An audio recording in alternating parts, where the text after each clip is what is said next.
bit of information. You know, we start off our week on Sundays, but this week we decided to start off on a Monday. And this morning, we are happy to have with us the Minister responsible for Foreign Affairs, the Honorable Shirley Ayorkor Botchwey, who will be speaking to us about a couple of subjects. One is an ordinary summit of the Economic Community of West African States, ECOWAS, Authority of Heads of State and Governments. And two is about some very good news that we had just getting into the weekend.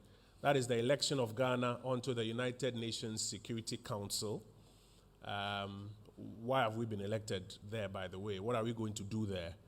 What does it portend for Ghana and even for West Africa? So she'll be speaking to us about these two subjects this morning. Before we do, I want to thank our colleagues who are carrying us live on your various platforms, including Ghana Television, the Ghana News Agency, etc. I want to also acknowledge a number of dignitaries who are here with us this morning. The Honorable Fatia Abubakar is Deputy Information Minister Designate. She's here with us. Mr. Jefferson Saki is with the Communications Bureau of the Office of the President. He is here with us this morning. We have Ambassador Kwabena Osei Dankwa, who is an advisor at the Ministry of Foreign Affairs.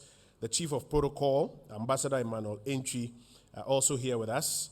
And I would acknowledge a few other persons as we go along. As I mentioned, this morning's brief is in two quick parts. One is got to do with an ordinary summit of the ECOWAS heads of state that is scheduled for Accra later this week, but it will be preceded by a number of activities. What do these activities mean for the actual summit itself? What role does it play in the actual summit itself? The Honorable Minister will speak to us about that. And two, Ghana recently elected onto the United Nations Security Council as a non-permanent member. How many years? What does it mean for us? What does it mean particularly for West Africa and its security issues? Please join me to welcome to the podium the Honorable Minister responsible for Foreign Affairs, the Honorable Shirley Ayorkor Botchwey.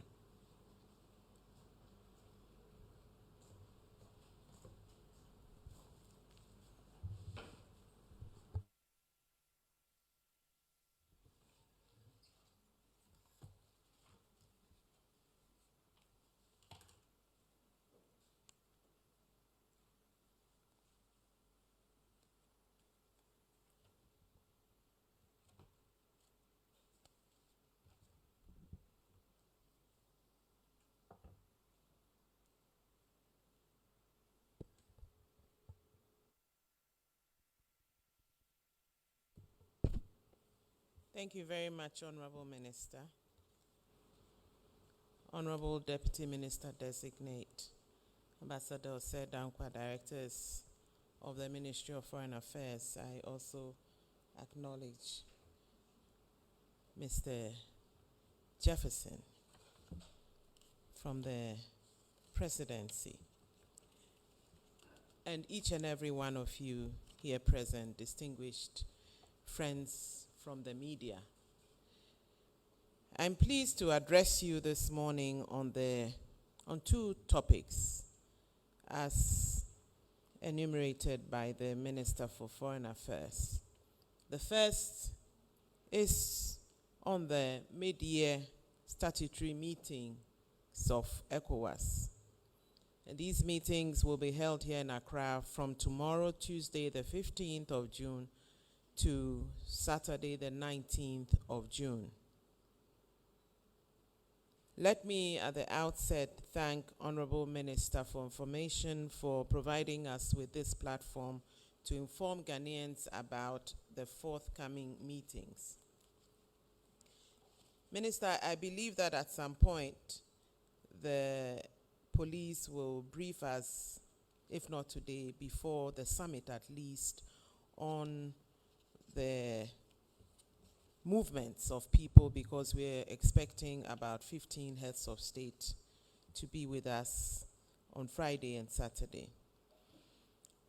But coming back to the meetings, they are scheduled as follows. First, the 46th ordinary meeting of the ECOWAS Mediation and Security Council at the ministerial level which will be held tomorrow, Tuesday, 15th of June. The second meeting will be the 86th ordinary session of the ECOWAS Council of Ministers, which will be held on the 16th and 17th of June 2021. I believe that would be on Wednesday and Thursday this week. And then last and most important will be the 59th ordinary session of the Authority of Heads of State and Government, which will be held on Saturday, the 19th of June, 2021. While the first two meetings will be held at the Movenpick Hotel, the Summit of Heads of State and Government is scheduled to be held at the Kempinski Hotel. The sessions being held this week follow the 29th ordinary session of the Administration and Finance Committee, AFC, whose outcomes will inform the work of the Council of Ministers. The AFC is made up of experts from the Ministries of Foreign Affairs and Finance of ECOWAS member states. They met at the Alisa Hotel from the 8th to the 12th of June 2021. In line with the practice of ECOWAS, the sessions this week will deliberate on important regional matters germane to our community, including recent political and security developments that have threatened the peace and stability in our region. The agenda for the sessions will focus on the progress of ECOWAS institutional reforms, ECOWAS Vision 2050, the status of tasks assigned by the 85th Ordinary Session of the Council of Ministers, the ECOWAS African Research and Innovation Forum, FARI, as well as the humanitarian situation in our region, amongst others. The Council of Ministers will also consider and adopt the following. 1. A report of the activities of the ECOWAS Ministers of Trade and Industry. 2. A report of the Ministerial Committee on Single Currency and a New Convergence Pact. 3. The Regional Flood Risk Initiative Management Strategy. And 4. Gender Strategy and Action Plan for Disaster Reduction. I'd also like to furnish you with some information regarding the expected participation. It is expected that all heads of state and government of ECOWAS, with the exception of Mali, will participate in the summit. Also, the President of the Commission, the Vice President, all commissioners and support staff of the ECOWAS Commission will be part of the meetings. They are already in Accra ahead of these meetings. Other guests will be the former President of the Republic of Nigeria and ECOWAS Special Envoy and Mediator on Mali, His Excellency Goodluck Jonathan. And he will be here essentially to present a report on the current situation in Mali. As we are all aware, following the suspension of Mali from ECOWAS institutions, he was still tasked to help Mali stay on track towards the agreed transition towards the expected end of getting Mali to return to democracy. That is elections, electing a parliament, electing a president by the end of February 2022. So he will be presenting a report on his latest working visit to Mali, which was last week. At the end of the summit, a communique will be issued on the decisions that the summit reaches. So that is it for the ECOWAS meetings that will be held this week. And this summit will be an ordinary summit. ECOWAS meets twice a year, at the very beginning of the year and in the middle of the year. So this is the second ordinary summit.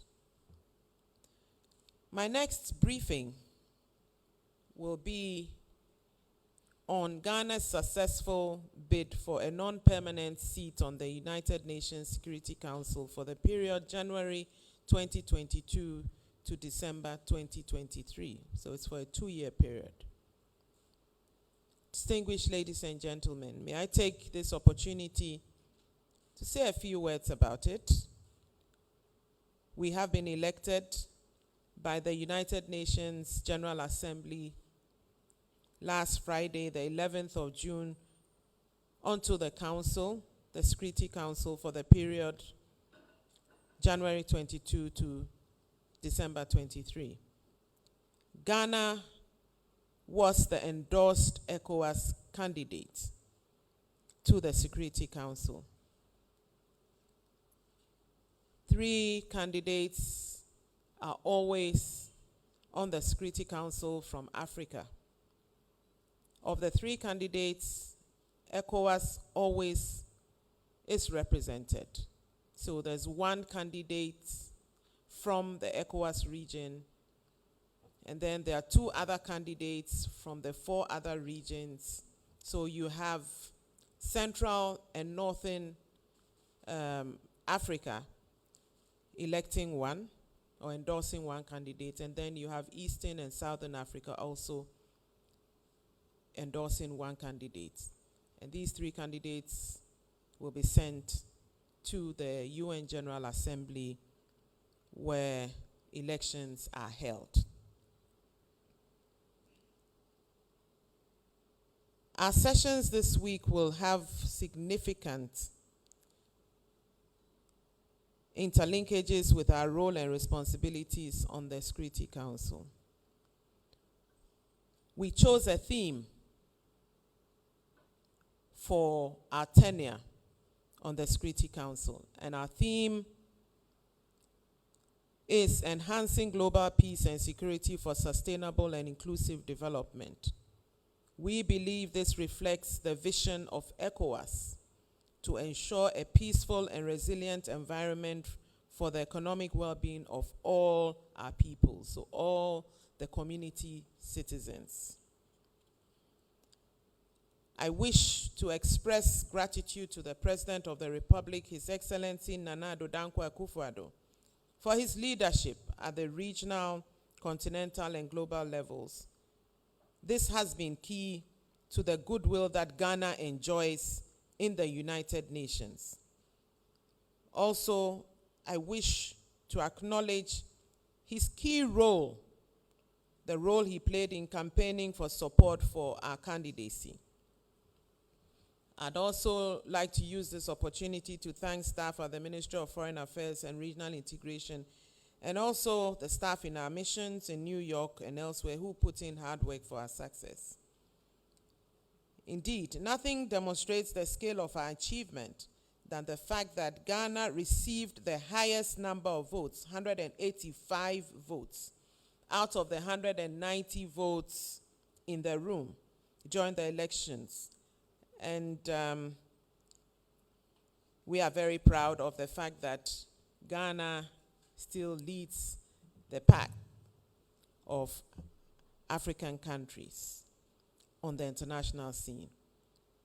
I'd also like to express my deepest appreciation to the Ghanaian people and foreign partners for the overwhelming positive reaction to our successful election to the Council.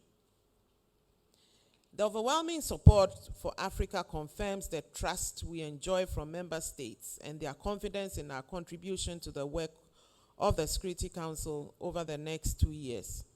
Our membership is an opportunity to bring our values, experiences, expertise, and influence to bear on the work of the UN in addressing the challenges confronting our world today. And such challenges include violent extremism, terrorism, malicious cyber threats, illicit trafficking of arms, to mention a few.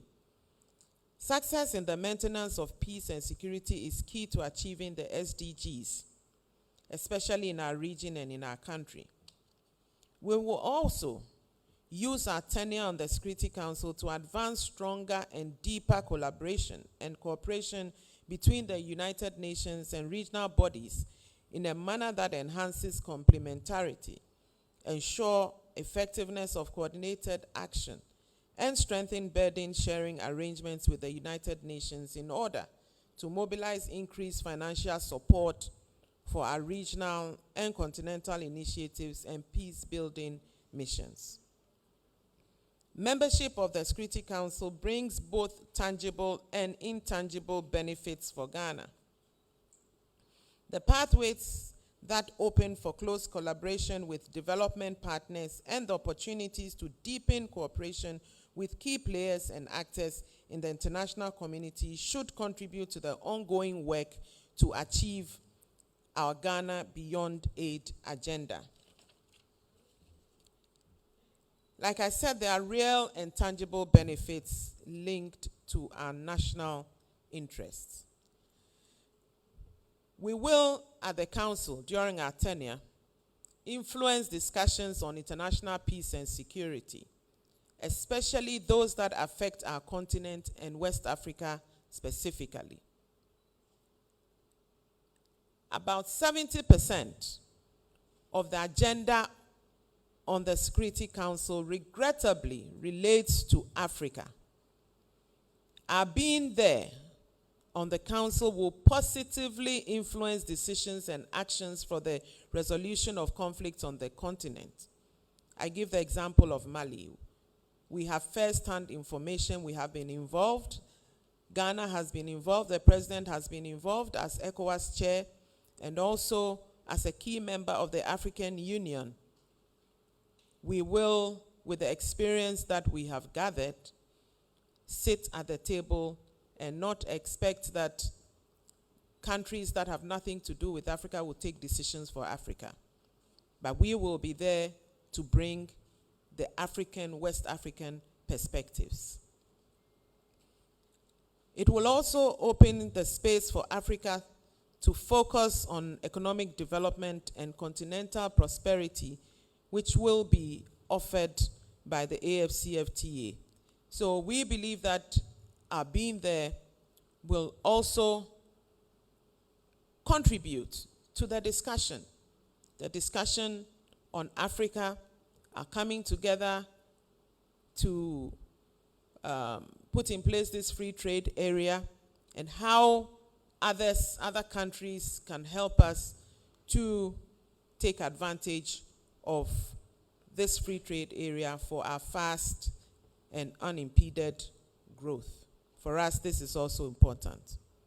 Also, of course, peace on the continent is one of the areas that we believe our being on the Security Council will help us to talk about and push the agenda for peace, because we believe there's a clear linkage between peace and development, sustainable development. If we do not have peace, if we do not have a secure Africa, an Africa that is secure, Africa that Africa where we have silenced the guns, where we'll be able to say that yes, everything is peaceful in terms of violent extremism, in terms of terrorism. We all know what is happening in the Sahel region in terms of terrorism and how it is affecting the countries in our parts of the continent, especially in West Africa. How countries like Ghana, countries like Cote d'Ivoire, countries like Togo and Benin are sitting on tenterhooks because you don't know when any of these will become our reality in terms of the activities of these terrorists. So our being there will influence the conversation. Our being there will influence and bring solutions to some of these problems. The other thing is the fact that Ghana is on the list of troop and police contributing countries in terms of peacekeeping. We are number 10, the whole world on the list. So our membership will also help us to influence peacekeeping mandate instructions so that the peace support operations will be in a manner that enhances the operational effectiveness of peacekeepers and also will assure the safety of peacekeepers. So we have a stake, we are stakeholders. And these matters are discussed at the Security Council. We need to be there to represent West Africa, but also represent our own country and our interest. Also, it will enable, our being on the Security Council will enable Ghana to strongly advocate enhanced partnerships between the UN, the United Nations, and regional institutions such as the African Union and ECOWAS for regional peace support operations. And also to make sure that there is equitable burden sharing, including financial support to prevent conflicts. We also need to rebalance maintenance of international peace and security, and also need to focus attention on the prevention of conflict. So we are going to be there. For us, it is not just about peacekeeping, not just about fighting fire, which is fighting conflicts, but also preventing conflicts and also managing. The management of conflicts is very important for us. And then, of course, the reconstruction of countries that have been plagued by conflicts. Also, we will be a voice on global matters of concern. One such matter of concern for all developing countries, especially for Africa, is the equitable access to vaccines. It is a shame that as we speak,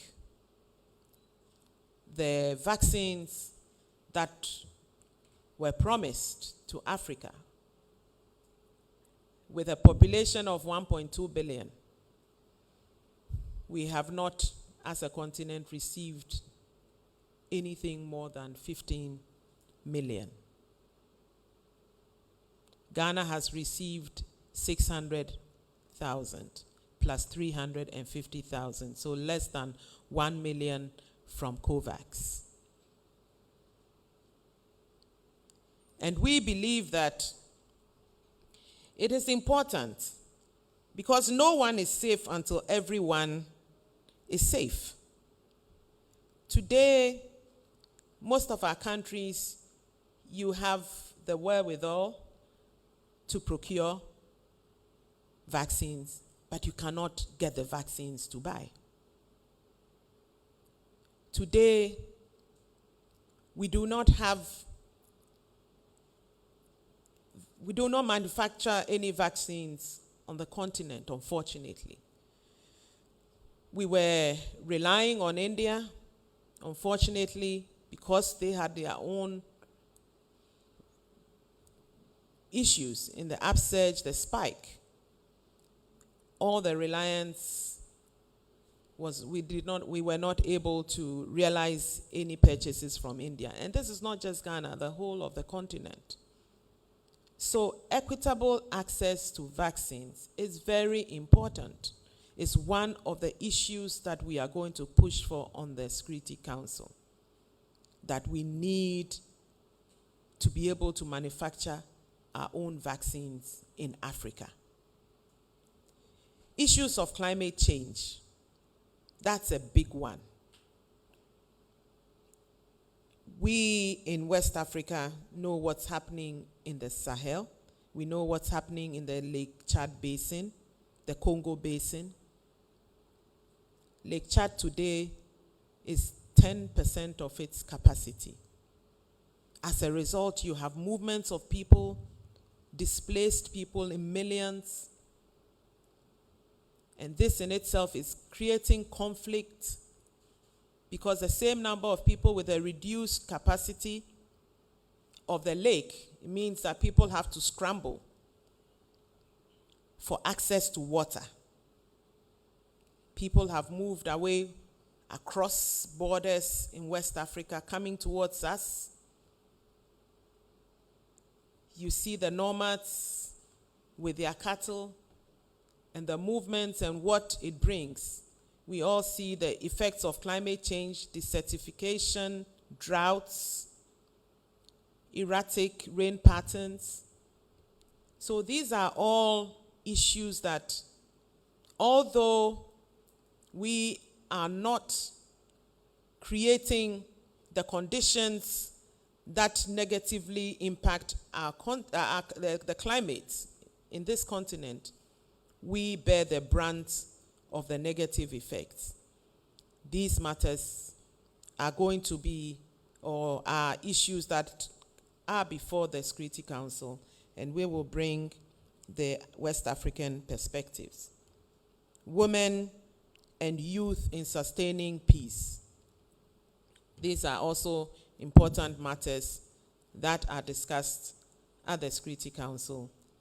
The issue of women when there is conflict, when there are issues that disturb the peace of any nation, is the women and children who suffer. Then on the other hand, you have the issue of the youth and the need for the youth in our continent. The youth form the bulk of our populations, and if we do not create the necessary environment through job creation and so on, they become, it becomes easy for these terrorists and so on to radicalize them and also to recruit them. So all of these are things that we need to have a voice on and to show the African perspectives, because unlike the developed, what you call the developed world, where they have an aging population, we have a youthful population, and our perspectives are very, very necessary. Otherwise, it will escape everybody. Issues of public health, on international peace, all these things we need to discuss. Health, our economies, the effects of COVID, and the need for us to see what can be done on the world stage, bring it onto the agenda, high up onto the agenda, for solutions to be found to these problems. So these are some of the benefits, and of course, the most important is the influence of Ghana is going to soar very high, and that in itself will bring us benefits, the material benefits that we all find very important. Without these things, without us having a voice, if we do not present our voice, the voice of Africa, the perspectives of Africa, nobody is going to listen to us, because the world has become a place where everybody is looking after his or her own. So influence of Ghana on the world stage will bring the material benefits, foreign direct investment, all the positive things that will help our economic development. This is the basis for that kind of addition. Thank you. Thank you, Honorable Minister. It's a good time to take questions for you. So, colleagues, as we do, we take them in batches of 4, and we will wrap up when we are done. I know Honorable Minister is multilingual as well, so you can try a few languages and then we'll see. After all, this is a foreign affairs brief, so try and speak French. Try and speak French. Putting me on the spot. GNA. GNA, let's start with you. So let's take the microphone to GNA. And then let's start from there. Thank you, Honorable. I really like the position of Ghana using its position to push for the manufacture of COVID vaccines in Africa. I think it's a very good initiative. But I want to find out, since we have just 2 years to be there, do you have any timeline that you expect UN to grant us that opportunity for Africa to start manufacturing its vaccines? Then two, Ghana has been to this UN Security Council before in the past, and the issue of terrorism, extremism, humanitarian issues still persist in Africa and ECOWAS. What are you going to do differently this time around to make sure that these things are eradicated from Africa and ECOWAS? Now you acknowledge that the last time we were there, those were not the dominant issues at the time. These are quite recent issues that are now escalating. But your question still stands. Just wanted to share that information with all of those who are watching us. Thank you. So what are we going to do differently to ensure, or what are we going to do to ensure that the issues of insurgency and insecurity are decisively dealt with? Colleagues, are there any other questions?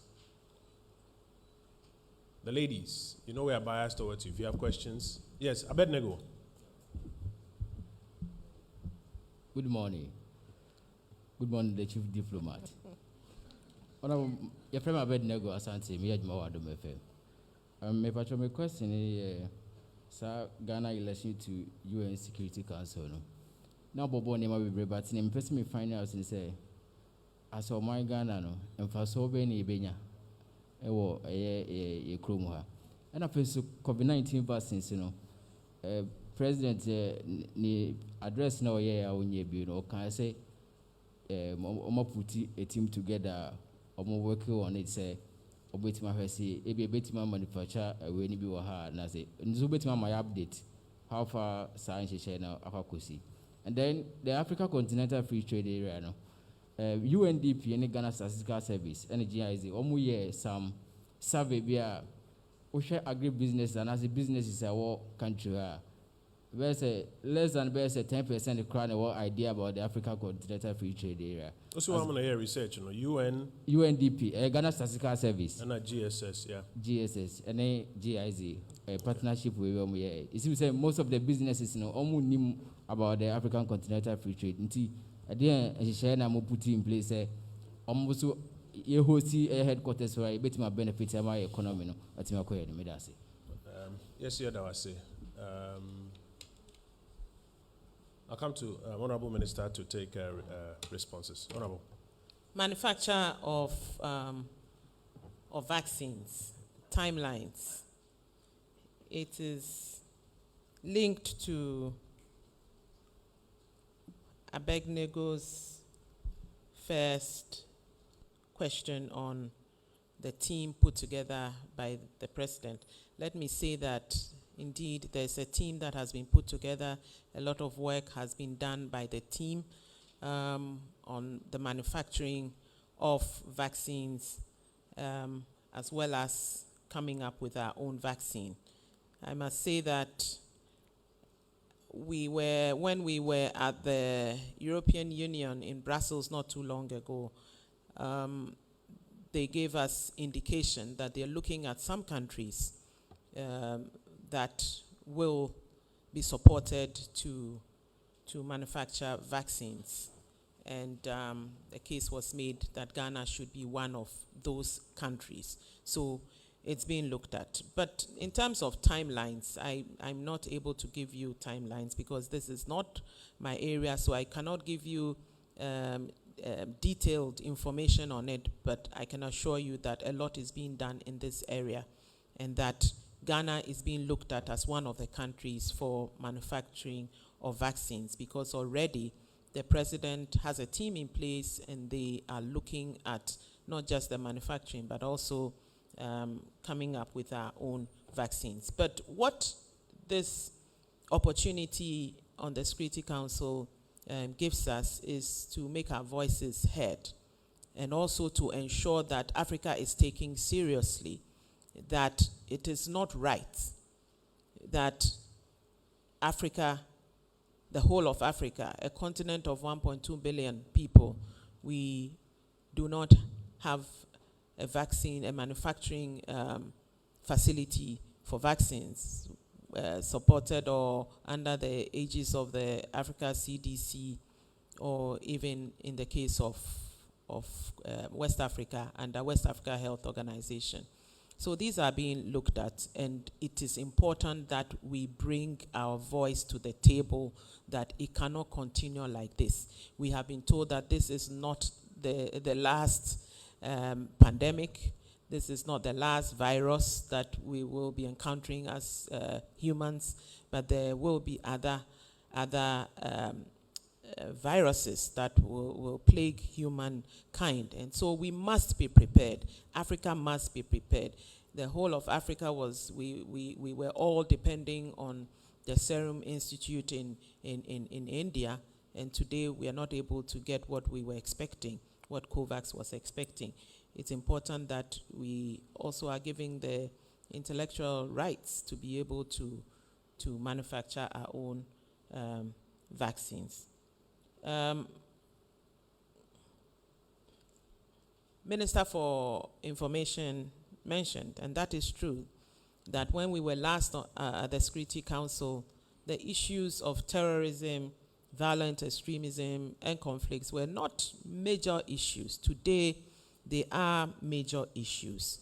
And like I said, with the experience that we have in managing conflicts, you take the example of the President's initiative, which is the Accra Initiative, bringing together the countries in West Africa that are likely to be affected by terrorism, violent extremism, etc.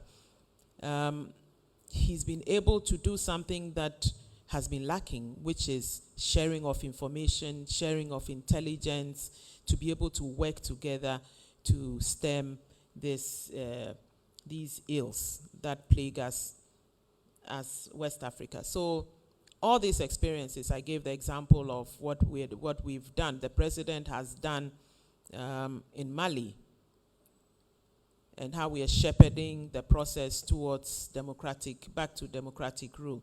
All these are experiences that will be useful, because we can give them first-hand information, so that it is not like some people sitting somewhere, some big powers sitting at the UN Security Council and handing down all kinds of solutions to problems. The solutions might not solve the problems. African problems have to be solved by Africa. So our voice there will be very important. AFCFTA, that less than 10% of our local businesses are aware. I'm surprised. I know for a fact that many of our local businesses are aware of the AFCFTA, and the Ministry of Trade, they have done a great job holding workshops from time to time for the different brackets of businesses to educate them on the AFCFTA, how they can take advantage of it. For us, this is very important, because we cannot have the Secretariat here and not benefit. So they have a national office, and what they've done is to ensure that they are engaging at the very lowest level. When I say lowest level, I'm talking about even small-scale enterprises, how they can take it. Already, I know that some of our businesses are taking advantage of it, because trading has actually started. But they will continue to do what they have to do to make sure that we benefit. And the Ministry of Trade are very much engaged. Minister, I think those will be the key questions. Yeah. We're only hoping that you would just answer the question of benefits in tree, for the benefit of the tree stations. I know your tree is excellent, so. Let me try. Abednego. So, so is English. Who faswo? Yeah, Ghana, ya winnie bid say Yabeko Security Council no so no. Ehun faswa baako ne say, yen as a country, uranki yen wo peacekeeping operations. Ye ranking number 10, the whole world. Inti bibia ebeboa na ye peacekeepers. Kojo, can't you help me with this? They are not minister. Peace support. Otherwise, I'll just continue in English. Okay, so you say it in English quickly. I'll sum it up in chief. Okay, so it will help us influence peacekeeping mandate instructions, also our peace support operations, so that they are more effective because they affect us directly as a country. We are number 10 on the list of peacekeeping. Also, Usha says 70% of insemina echo onto the Security Council. No, and somewhere efa Ghana in some to do with peace, security. Efa Ghana, sorry, efa Africa who here say Africa for so ye betna table no ho. Na yesu ye de yadwen aba na ya kasa yesu ye kasa na yesu ya can be because ye na ade no fire ho nti se bibi fa wo ho a esese wo so wo ho na wo so wayiwa no na se bibi a no aka na o the solutions so aba to the issues at stake. Mr. If you're in Kumasi, they will say Piao. I think you are done. The answer is quite clear. We'll take a very final batch. We'll take a very final batch of questions. Nancy, did I see your hand up? Okay, so Nancy, are there any takers? Colleagues, I won't come back after this round. Are there any takers? Minister, if you ask me to speak in, can you see how I know, right? My guy is worse than your tree. Nancy, let's take you. Yes, my name is Nancy Vokania from TV3. We would like to know the current condition of Ghana-Russia diplomatic relations. But also, I would also want to know if the Foreign Ministry took charge or led the government's efforts to procure Sputnik V vaccines from Russia, and what the role of the ministry was in what some quarters have described as procuring overpriced vaccines. Thank you. That'll be it for our questions this morning.